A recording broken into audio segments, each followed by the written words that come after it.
Session में तो ठीक है, नहीं हुआ ना तो वापस हम रिज्वाइन करेंगे। ओके, अब ये चीजें मैं बोलूंगी नहीं, विल रिज्वाइन, बस मैसेज डाल दिया इमीडिएटली आप लोग रिज्वाइन करोगे, ठीक है।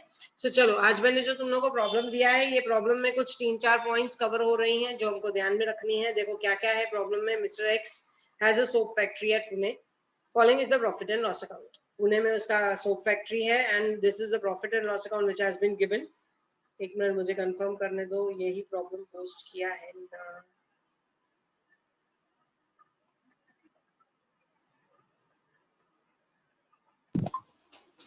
हाँ, नहीं, मिस्टर गुप्ता 20।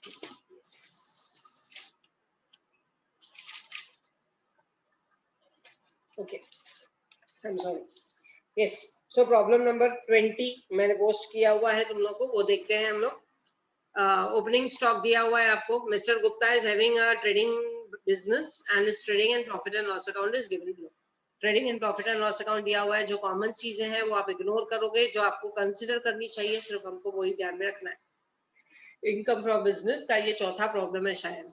सो देखो क्या है, ओपनिंग स्टॉक, ठीक है, छोड़ दो उसको, ज्यादा कंसिडर नहीं करेंगे। Opening stock, purchases, closing stock, sales, gross profit, ये हमारा नॉर्मल ट्रेडिंग है। इसको हर बिजनेस को कंसिडर करना पड़ता है, तो हमने भी कंसिडर करके छोड़ दिया।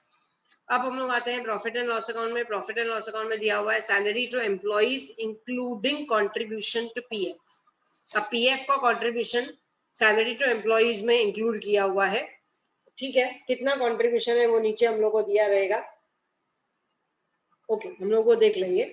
उसके बाद डोनेशन है, donation is not allowed, so that will be disallowed income, disallowed expenditure. उसके बाद प्रोविजन फॉर बेड डेब्ट्स है, यानी कि आरडीडी। मैंने आपको बोला था कोई भी प्रोविजन होता है एक सोच, एक डर कि कल को ये नहीं हुआ, कल को मेरा जॉब चला गया तो मैंने पैसा सेव करके रखा, प्रोविजन करके रखा। दैट मतलब वो मेरा खर्चा नहीं है एक्चुअली, वो मेरी जमा पूंजी है। सो प्रोविजन एक सोच है, उस सोच को आपको डिसअलाउ करना है। It is not the actual expenditure जिसको दिखा के आप अपना प्रॉफिट कम कर रहे हो, टैक्स कम भर रहे हो, दैट इज नॉट अलाउड।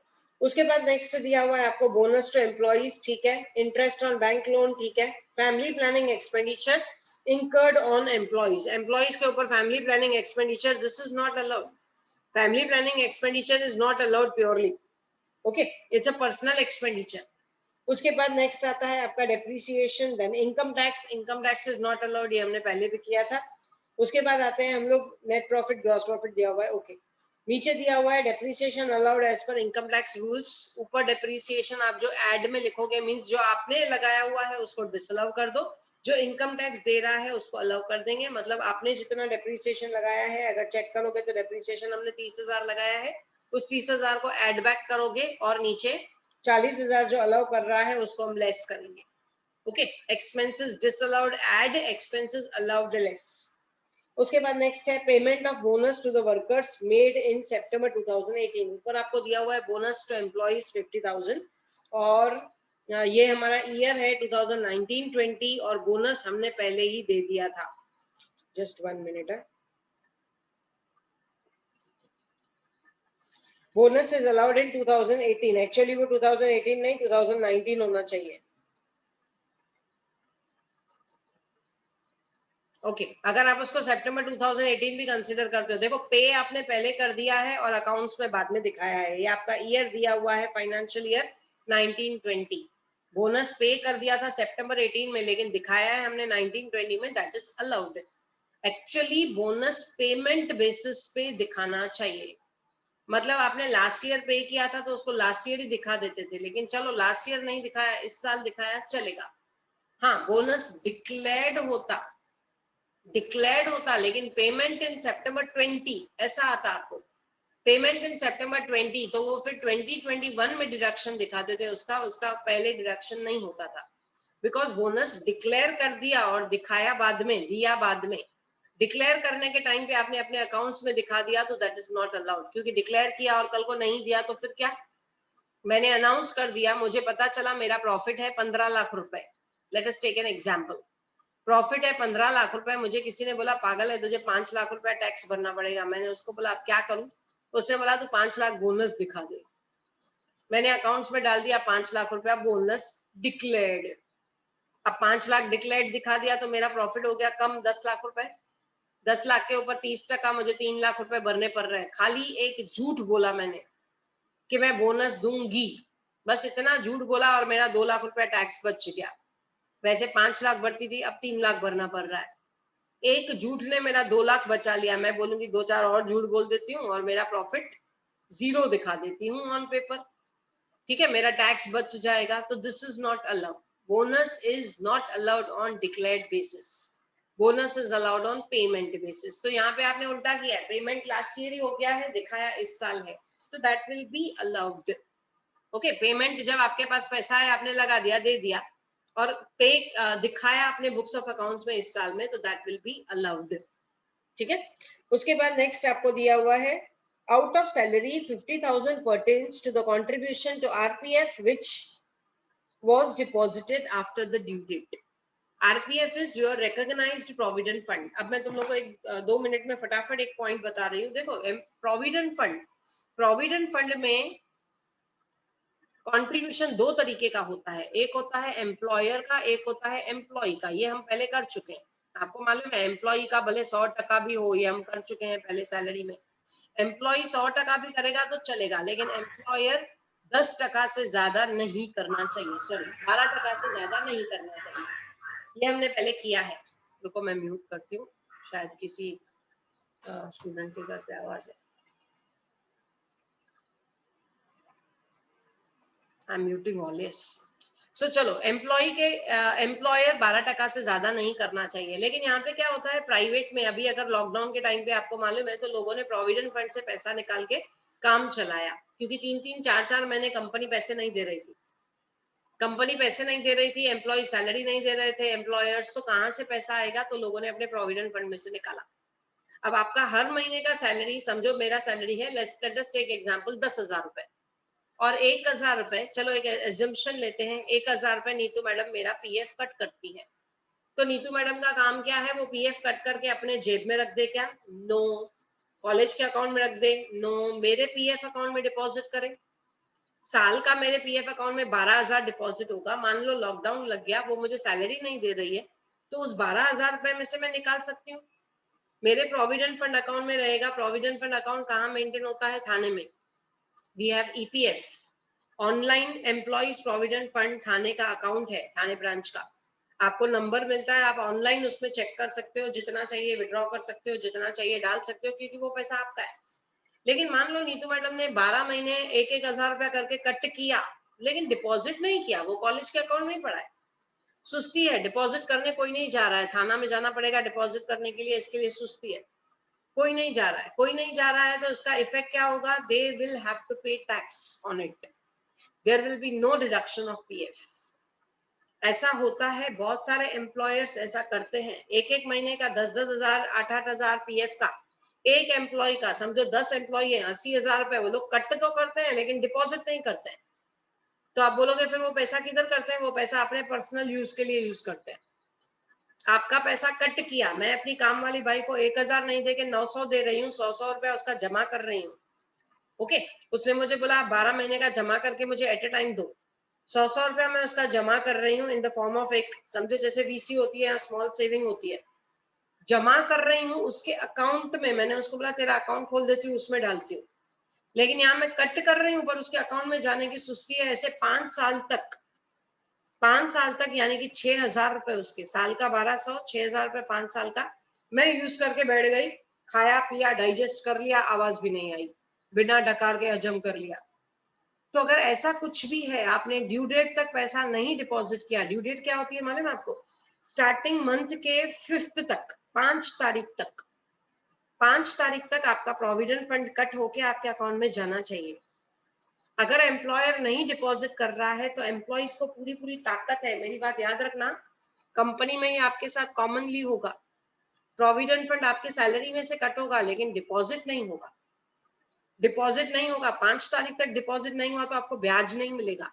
मतलब आपका डबल नुकसान हो रहा है, ना आपके अकाउंट में आपके पैसे जा रहे हैं और ना ही उसका ब्याज मिल रहा है। तो आपके पास पूरा राइट है कि आप लोग, सब लोग साथ में मिलके, जो भी यूनियन रहेगी, जो भी वेज वर्कर्स रहेंगे, सब लोग साथ में मिलके उस एम्प्लॉयर के ऊपर केस कर सकते हैं। लेकिन हम लोग सोचते हैं हमको कंपनी में रहना है ना, केस कैसे करें? गलत है, फिर आगे कैसे काम होगा? आगे कैसे काम होगा ये सोच के हम चुप कर बैठे तो, लेकिन एम्प्लॉयर को डरा तो सकते हैं कि हम केस कर देंगे, करो मत, डराओ तो सही। सो ऑनलाइन आपका पीएफ अकाउंट चेक होता रहता है। तो अब यहाँ पे दिया हुआ है आपको पीएफ में एम्प्लॉयर ने पैसा ड्यू डेट तक डिपॉजिट नहीं किया, ड्यू डेट तक डिपॉजिट नहीं किया तो आप उसको वो एक्सपेंडिचर अलाउ नहीं करोगे, उसके ऊपर टैक्स लगाओगे। ठीक है, so this is what is there in the problem. चलो फटाफट उस प्रॉब्लम को हम सॉल्व करते हैं। अब मैं इसमें ज्यादा कुछ नहीं लिख रही हूँ ऊपर, नेम ऑफ द एसएससी ये वो ये सब आपको मालूम है कैसे प्रॉब्लम शुरू करते हैं। मैं सीधा लिख रही हूँ नेट प्रॉफिट। थर्ड कॉलम में मैं सीधा फटाफट एक प्रॉब्लम करती हूँ ताकि हमको समझ में आए कि प्रॉब्लम कैसे करना है, उसके कंसेप्ट कौन से हैं, थ्योरी क्या क्या था उसमें।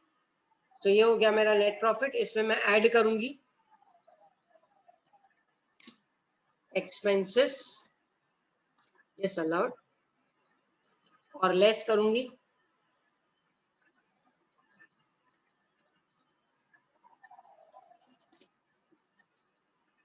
Expenses allowed. आप बोलोगे इनकम का क्यों नहीं लिखा मैडम? समझने की बात है। एक्सपेंसेस डिसअलाउड वहां पे मुझे जगह नहीं एडजस्ट होगी क्योंकि मुझे अमाउंट का कॉलम चाहिए, तो मैं साइड में लिख रही हूँ एक्सपेंसेस डिसअलाउड तो इनकम अलाउड, सीधी बात है, ऑपोजिट लिखना है। Okay, expenses disallowed means income allowed, और नीचे लिखा है हमने expenses allowed means income disallowed, opposite. Expense और इनकम ऑपोजिट है तो अलाउड और डिसअलाउड भी ऑपोजिट होना चाहिए, वेरी सिंपल। ठीक है, सो चलो इसमें पहला पहला पॉइंट हमारा आएगा। फर्स्ट क्या क्या डिसअलाउड है, मैंने क्या क्या चेक किया था। पहले तो पीएफ कंट्रीब्यूशन, क्योंकि ड्यू डेट तक डिपॉजिट नहीं किया है। PF contribution amount given is 50,000 रुपए। मैं जल्दी जल्दी कर रही हूँ लेकिन नहीं समझ में आए आप लोग वहीं पे मुझे पूछ सकते हो। ओके, पीएफ कंट्रीब्यूशन 50,000 रुपए दैट विल बी डिसअलाउड क्योंकि हमने ड्यू डेट तक जमा नहीं किया है। उसके बाद नेक्स्ट इज डोनेशन 1,00,000 रुपया।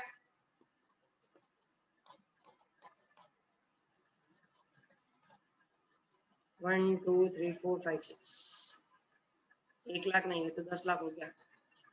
एक मिनट, हाँ चलो हो गया ये 1,00,000 रुपए। उसके बाद नेक्स्ट आपको जो नॉट अलाउड है is provision for bad debts. Provision for bad debts it's not allowed. Provision actually कोई खर्चा नहीं होता है, ये हमारे मन की सोच होती है जो हम प्रोवाइड करके रखते हैं। 50,000 रुपए। ठीक है, उसके बाद है बोनस, लास्ट ईयर का था इस साल दिखाया है, अलाउड है क्योंकि पे कर दिया है आपने, पे कर दिया है तो बस बात खत्म हो जाती है। उसके बाद इंटरेस्ट ऑन बैंक लोन, आपको कहीं भी नहीं दिया हुआ है कि बैंक लोन पर्सनल था, इसका मतलब बिजनेस के लिए था, छोड़ दो। Family planning expenditure that will not be allowed, so family planning expenditure. ये गांव में चीजें बहुत ज्यादा चलती हैं, फैमिली प्लानिंग का खर्चा वगैरह दिया जाता है, प्राइजेस दी जाती हैं, जैसे फैमिली प्लानिंग क्या, ऑल यूजलेस। उसके बाद डेप्रीसिएशन हमको हमने जो लगाया हुआ है वो हम डिसअलाउ कर देंगे, जो इनकम टैक्स बोलता है वो अलाउ कर देंगे।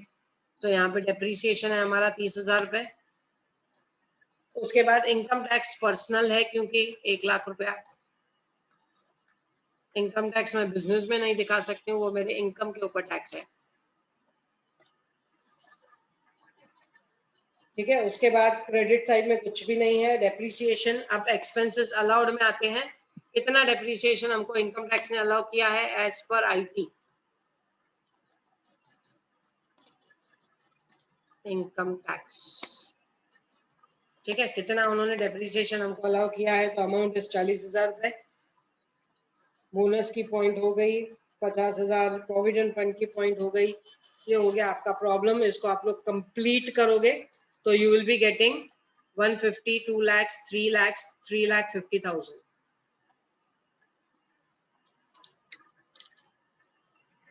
जस्ट 1 मिनट है।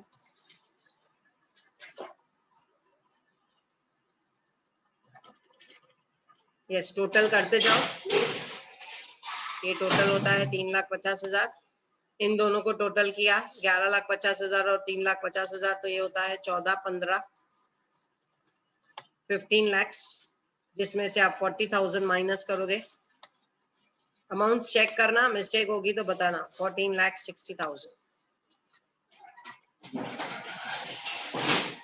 Yes, this is the final answer 14,60,000, जिसके सामने आप लिखोगे टैक्सेबल इनकम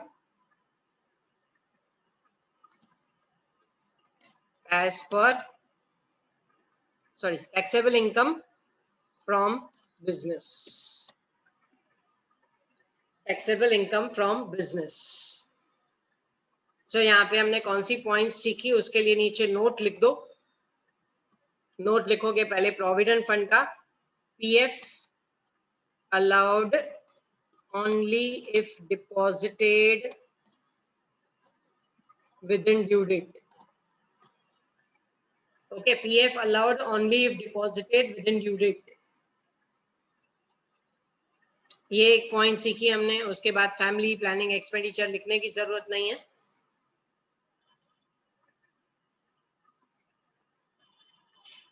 यस, चलो एक और प्रॉब्लम, इसमें तुम लोगों को कुछ डाउट है पूछ लो।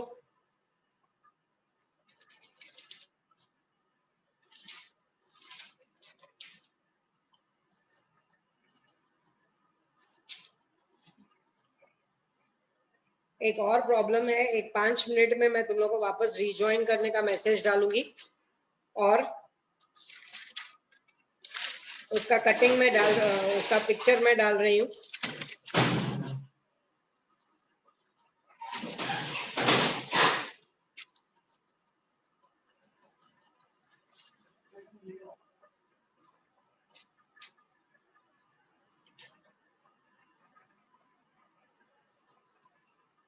यस, एक 5 मिनट में हम लोग वापस रिज्वाइन करते हैं। मैं तुम लोग को पिक्चर डाल रही हूँ प्रॉब्लम का और मैसेज डालूंगी नाउ यू ज्वाइन, तो प्लीज ज्वाइन करना वापस। ठीक है, यहाँ पे मैं स्टॉप शेयर कर रही हूँ। डाउट नहीं है ना कुछ भी? बोनस, यस, बोनस कुछ नहीं दिखाएंगे। क्यों नहीं दिखाएंगे? क्योंकि bonus is always taxable on paid basis. यहाँ पे आपने बोनस पे किया है और फिर दिखाया है, तो फिर कुछ गलत नहीं है। हाँ, बोनस दिखाया होता और पे नहीं किया होता तो हम उसको डिसअलाउ करते थे। ओके, सो चलो मैं नेक्स्ट प्रॉब्लम, अभी मैं स्टॉप शेयर कर रही हूँ और मीटिंग एंड कर रही हूँ। इमीडिएटली एक 5 मिनट में मैं तुम लोग को एक प्रॉब्लम भी डालूंगी। आप उस प्रॉब्लम को नोट डाउन करो या कहीं पे सामने रखो और बाद में फिर उस प्रॉब्लम को हम सॉल्व करते हैं। ये प्रॉब्लम रहेगा इनकम फ्रॉम प्रोफेशन का।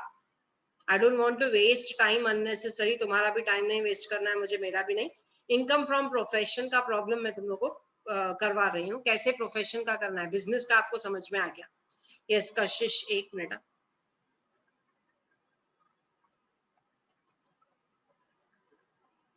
हाँ कशिश, अनम्यूट करो। मैम वो जो डेप्रिसिएशन पीएल में दिया हुआ है वो उसको हम लोग ने मैम ऐड नहीं किया है। डेप्रिसिएशन ऐड नहीं किया है? ऐड किया है डियर। सॉरी मैम, किया है सॉरी हाँ, नहीं किया। सो जो डेप्रिसिएशन हमने चार्ज किया है वो ऐड बैक, और जो डेप्रिसिएशन इनकम टैक्स अलाउ कर रहा है वो नीचे लेस में। चलो ये हो गया problem. Now I am ending with the meeting. एक 5 मिनट के बाद तुम लोग वापस ज्वाइन करोगे जैसे ही मेरा मैसेज आएगा। थोड़ा ध्यान देना मोबाइल पे। सो ओके, मैं फोटो भी भेज रही हूँ प्रॉब्लम का और प्रॉब्लम करते हैं हम लोग।